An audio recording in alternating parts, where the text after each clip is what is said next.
అంటే ఇప్పుడు ఆంధ్ర పార్టీ ఏం హామీలు ఇచ్చిండ్రు, ఏం వచ్చింది? ఆంధ్ర పార్టీ కాదు, central government Andhra part. Okay.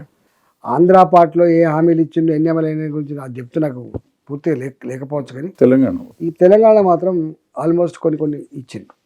కొన్ని ఇచ్చిండ్రు, అన్నీ ఇవ్వలేదు. ఎయిమ్స్ ఇచ్చిండ్రు, మాకు గిరిజన విశ్వవిద్యాలయం ఇస్తానని చెప్పి ఇచ్చిండ్రు, మాకు బ్యాక్వర్డ్ జిల్లాల కింద కొంత ఫండ్ ఇవ్వాల్సింది ఇచ్చిండ్రు. మాకు జిఎస్టీ వచ్చిన తర్వాత ఏ రాష్ట్రాలకు కంపెన్సేట్ చేయాలి, ఏ రాష్ట్రం కంపెనీ చేస్తారు? బీద రాష్ట్రాలు కంపెనీ చేస్తారు. మా ముఖ్యమంత్రి గారు చెప్పినట్టుగా ఈ దేశంలోనే #1 స్టేట్ అని చెప్పబట్టే, ఆర్థికంగా బాగా పురోగమిస్తున్న స్టేట్ అని చెప్పబట్టే, దేశ పురోగతి సింగిల్ డిజిట్లో ఉంటే మాది డబుల్ డిజిట్లో ఉందని చెప్పబట్టే, నీకు ఎందుకు వస్తాయి చెప్పండి? మీకు జనరల్గా ప్రభుత్వాల కాన్సెప్ట్ ఏముంటుంది? ప్రభుత్వాల కాన్సెప్ట్ అది. ఇప్పుడు ట్యాక్స్ డెవల్యూషన్ ఉంది. బీదరికం మీద ఉంటుందా, పాపులేషన్ మీద ఉంటుందా సార్? పాపులేషను, ఫారెస్ట్ అంటే గ్రీన్ స్ప్రెడ్, తర్వాత ఎడ్యుకేషను, అనేక పారామీటర్స్ మీద ఆధారపడుతుంది. ఏరియా అట్లా. ఫర్ ఎగ్జాంపుల్ ఇక్కడ నుంచి మన దగ్గర 100 రూపీస్ వస్తుంది అనుకోండి, మన 100 రూపీస్ మన మీద ఖర్చు పెట్టు, సెంట్రల్ గవర్నమెంట్కి ఒక 10% 20% పంపించి బ్యాలెన్స్ మన స్టేట్ని డెవలప్ చేసుకోవడానికి అట్లా ఉండాలి కదా, ఉండదా? మోడీ గారు రాకముందు మనం కట్టిన పనులలో రాష్ట్రాలకు డిస్ట్రిబ్యూషన్ చేసి 32% ఉండే. రాష్ట్రాలకు 32% వచ్చాయి. ఈ అన్ని రాష్ట్రాల నుంచి వెళ్ళి కేంద్ర ప్రభుత్వం ట్యాక్సుల రూపంలో వచ్చిన దాంట్లోకెళ్ళి ఒక 32% ఉండే. మోడీ గారు వచ్చినాక ఏం చేసిందంటే, ఆయన ముఖ్యమంత్రిగా పనిచేసిన అనుభవం ఉంది కాబట్టి రాష్ట్రాలు వాళ్ళ ప్రణాళికలు వాళ్ళు రూపొందించుకోవడానికి నేరుగా డబ్బులు ఎక్కువ ఇవ్వాలి చెప్పి 42% చేశారు. అంటే కేంద్ర ప్రభుత్వానికి వచ్చే ఆదాయంలో 42% డబ్బు రాష్ట్రాలకు ట్యాక్స్ డెవల్యూషన్ రూపంలో వస్తుంది. ఆ తదుపరి వచ్చే డబ్బు తదుపరి సెంట్రల్ స్పాన్సర్ స్కీమ్స్ అని వస్తాయి. Centrally sponsor schemes. ఇప్పుడు పిఎంజేఎస్వైలో రోడ్లు వేస్తూ ఉంటారు. 60% కేంద్రం, రాష్ట్రం 40%. ఎన్ఆర్హెచ్ఎం అని చెప్పి హెల్త్లో ఉంటుంది. 60% రాష్ట్రం, 60% కేంద్రం, 40% ఇది. ఇప్పుడు ఉపాధి హామీ పని వస్తుంది. 90% కేంద్రం, 10% రాష్ట్రం. ఇట్లా సెంట్రల్లీ స్పాన్సర్ స్కీమ్స్ కింద కొన్ని వస్తాయి. కొన్ని రంగాలు కేంద్ర ప్రభుత్వ ఉద్యోగులు కానీ, వాళ్ళ పెన్షన్లు కానీ, కేంద్ర ప్రభుత్వ కార్యాలయాల నిర్వహణ కానీ, విదేశీ వ్యవహారాల నిర్వహణ కానీ, అన్నిటికీ మిక్కిన రక్షణ రంగం 100% కేంద్రమే చేయాలి. కాబట్టి ఇవన్నీ science and technology development, research development, ఇవన్నీ కేంద్రం చేయాలి. కాబట్టి అది ఉంటుంది. ఇక్కడ కేంద్రం తీసుకుపోయి ఇంకేమో చేస్తుంది. ఇది కాన్సెప్ట్ ఇంటికి తీసుకుపోతారా కానీ అర్థం చాలామంది తెలియదు. 32% ఉన్న ట్యాక్స్ డెవల్యూషన్ 42% వచ్చిందండి. 42% డెవల్యూషన్ వచ్చిన తర్వాత కూడా మళ్ళీ మీకు సిఎస్ఎస్ కింద రావడం కానీ, ఇతర గ్రాంట్స్ కింద వస్తూనే ఉంటాయి 10 పైసలు. మూడవది, ఇప్పుడు రైల్వేస్ ఉన్నది. రైల్వేస్ కేంద్ర ప్రభుత్వం నిర్వహించాలి కదా. ఎయిర్పోర్ట్లు ఉన్నాయి, కేంద్ర ప్రభుత్వం నిర్వహించాలి కదా. సైన్యం కేంద్ర ప్రభుత్వం నిర్వహించాలి కదా. ఇవన్నీ వస్తూనే ఉంటాయి. అట్లా ప్రతి దాంట్లో కేంద్ర ప్రభుత్వం పేరుకే కావచ్చు, కానీ ప్రతి పైసా మళ్ళీ ఇంకో రూపంలో ఏదో రూపంలో వస్తూనే ఉంటాయి. 70% వస్తుంది అంటారు. ఇంకొక 42 కాకుండా ఇంకో 30% వస్తుందా? జీతభత్యాల పొంగ వచ్చేదంతా రాష్ట్రాలకి వస్తుంది. మళ్ళీ రాష్ట్రాలకి వస్తుంది. ఇక్కడ ఎటు పోయేది ఉండదు చెప్పండి. తర్వాత ఇంకోటి, ఇప్పుడు నేను ఇంతకుముందు చెప్పాను కదా, మీరు ఎంత శాతం వస్తుంది? అన్నిటికంటే టాప్ యూపీకి పోతుంది. జనాభా ఎక్కువ, పేదరికం ఎక్కువ, ఇల్లిటరసీ ఎక్కువ, అట్లా బీహార్కి పోతుంది ఎక్కువ. అట్లా మన రాష్ట్రం నేను 2014లో మన ట్యాక్స్, కేంద్రంలో మన ట్యాక్స్ వాటా 2.93 ఉండే. సెపరేట్ తెలంగాణ అయిపోయిన తర్వాత మళ్ళీ ప్లానింగ్ కమిషన్ అసెస్ చేసినప్పుడు 2.43 వచ్చింది. 0.5 తగ్గింది. ఎందుకు తగ్గింది అంటే తెలంగాణ డెవలప్డ్ తెలంగాణ ఉంది కాబట్టి అన్ని రంగాలు తగ్గింది, ఆంధ్రకు మాత్రం పెరిగింది.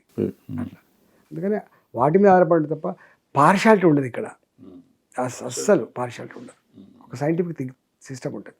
ఇప్పుడు మీరు ఇందాక ఎయిర్పోర్ట్లు ఇవన్నీ అన్నారు కదా, ఇప్పుడు ఇవన్నీ మనకి ప్రైవేట్ అయిపోతున్నాయి కదా. ప్రైవేటైజేషన్ మీద మేము ఆలోచన ఏంటి అసలు?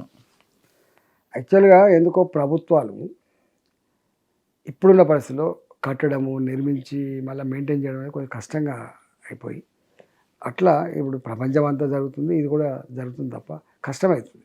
మనమే అంటున్నాం, గవర్నమెంట్ ఎంప్లాయీ కాబట్టి వీడు మనం సతాయిస్తున్నాడు, కరప్షన్ అవుతుంది, సరిగా నిర్వహణ లేదు, ప్రైవేట్ వాళ్ళకి వచ్చింది, మీరే సైకలాజికల్ అంటున్నారు. కాబట్టి జనరల్గా మన కమ్యూనిస్ట్ ఐడియాలజీ ప్రకారం ఏంటంటే అన్ని పబ్లిక్ సెక్టార్లో ఉండాలి, గట్టిగా నడవాలని మనం కోరుకుంటాం. మీకు తెలుసు అంతా అయిపోయింది ఇప్పుడు. ఈ కమ్యూనిస్ట్ ఐడియాలజీ కాదు సార్. ఇక్కడ నా పాయింట్ ఏంటంటే, మనకు ఇంతకుముందు రాజుల రాజ్యాల నుంచి మనకు స్వతంత్రం వచ్చింది. స్వతంత్రం రాకముందు అంతా రాజులు అంటే వాళ్ళ సొంత ప్రాపర్టీస్ అండి. అయిపోయి 5 minutes రాజుల రాజ్యాలు అండి. సో వాళ్ళ ప్రాపర్టీ అదంతా ఒకప్పుడు. ఫర్ ఎగ్జాంపుల్ నైజాం తీసుకున్నాం, రైల్వే స్టేషన్ ఆయనదే ఉండే, పోలీస్ స్టేషన్ ఆయనదే ఉండే, ఎయిర్పోర్ట్ ఆయనదే ఉండే, అన్నీ ఆయన, హాస్పిటల్స్ ఆయనే ఉండే. అట్లా అవన్నీ మనకి ఇప్పుడు మన ప్రాపర్టీ, గవర్నమెంట్ ప్రాపర్టీ. ఇప్పుడు ఇవన్నీ మనం ప్రైవేట్ చేసుకుంటూ పోయినా మనకు చేస్తే తప్పేమని కాదు. డెఫినెట్గా మీరు చెప్పినట్టు ఎఫిషియన్సీ పెరుగుతుంది. కానీ రేపు నెక్స్ట్ తరానికి అసలు మనకి గవర్నమెంట్ ప్రాపర్టీ అనేది లేకుండా, గవర్నమెంట్ అంటే పబ్లిక్ ప్రాపర్టీయే కదా, లేకుండా పోతుంది కదా. అన్ని ప్రైవేటైజ్ చేయడం అనే కాన్సెప్ట్ నేను కూడా విద్దాం. అన్ని ప్రైవేటైజ్ చేయాల్సిన అక్కర్లేదు, కానీ ఏవైతే మనం నిర్వహించలేమో, నిర్వహించి విఫలమైనమో, నిర్వహించి అప్లపాలైనమో అట్లాంటి మళ్ళీ చేయలేము. అట్లాంటి వాటిలో అట్లాంటి చెప్తా. ఫర్ ఎగ్జాంపుల్ ఇవాళ రామగుండ ఎరువుల కర్మాగారం ఉంది. అది ప్రజలకు అవసరం పడేది, ప్రభుత్వమే కట్టింది. మళ్ళీ రైల్వే వ్యాగన్ ఫ్యాక్టరీ ఉంది, మనమే కడుతున్నాం. కొన్ని రంగాలు చేస్తలేం మనం. అట్లా వ్యాగన్స్ ఉత్పత్తి కానీ, లేకపోతే కోచ్ల ఉత్పత్తి కానీ, లేకపోతే ఇలా కొన్ని ఇండస్ట్రీస్ మనం మళ్ళీ రెస్టోర్ చేసుకున్న దాంట్లో మనమే చేసుకుంటున్నాం. సార్ ఇప్పుడు మీరు మన మల్కాజ్గిరిలో మోడీ గ్యారంటీ, ఈటెల షూరిటీ అంటున్నారు. ఏంటి గ్యారంటీ ఏంటి, షూరిటీ ఏంటి? అంటే మాట ఇస్తే తప్పరని, అలవి కాని హామీలు ఇవ్వరని, అనడి మిక్కిలి ప్రజల మధ్యనే ఉంటారని, ప్రజల కోసమే ఆలోచించేవాళ్ళని అర్థం. అని మీ షూరిటీ ఇస్తున్నాం. యా, ఆయన గ్యారంటీలు ఏంటి? ఆయన ప్రజలకు ఏది అవసరం పడితే అది ఇచ్చారు, అన్నీ ఇస్తాం. దానికి ఇది నువ్వు అన్నాడు కదా ఆయన.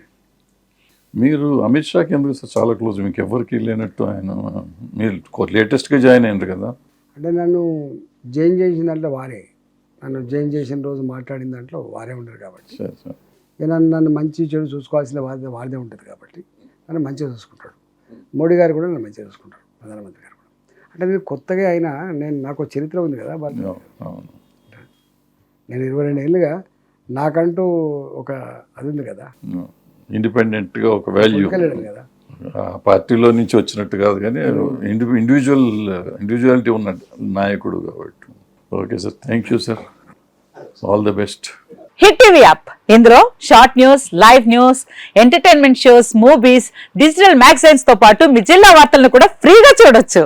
ఇంకెందుకు ఆలస్యం, వెంటనే హిట్ టీవీ యాప్ ని డౌన్లోడ్ చేసుకుని ఫ్రీగా ఎంటర్టైన్మెంట్ పొందండి. Hit TV app. Hit TV app. Please download hit TV app. Hit TV app ని ఫ్రీగా డౌన్లోడ్ చేసుకొని ఎంజాయ్ చేయండి. మీకు నచ్చిన ఎంటర్టైన్మెంట్ కోసం హిట్ టీవీ యాప్ ని ఫ్రీగా డౌన్లోడ్ చేసుకొని ఎంజాయ్ చేయండి. హిట్ టీవీ యాప్ ని డౌన్లోడ్ చేసుకుని ఆస్వాదించండి, ఆశీర్వదించండి. ఇంతమంది సెలబ్రిటీలు హిట్ టీవీ యాప్ ని డౌన్లోడ్ చేసుకోండి అని చెప్తున్నారంటే ఎంత మంచి యాప్ ఆలోచించండి. అమెరికా అమెరికా అమెరికా అమెరికాలో చదవాలనుకునే వాళ్ళకి విశ్వసనీయమైన పేరు మన శౌర్య కన్సల్టెన్సీ. UK లో 1 year masters, UK లో 1 year masters, 2 years work permit up to 5 years visa. Contact Shaurya Consultancy. Contact 89851 89851.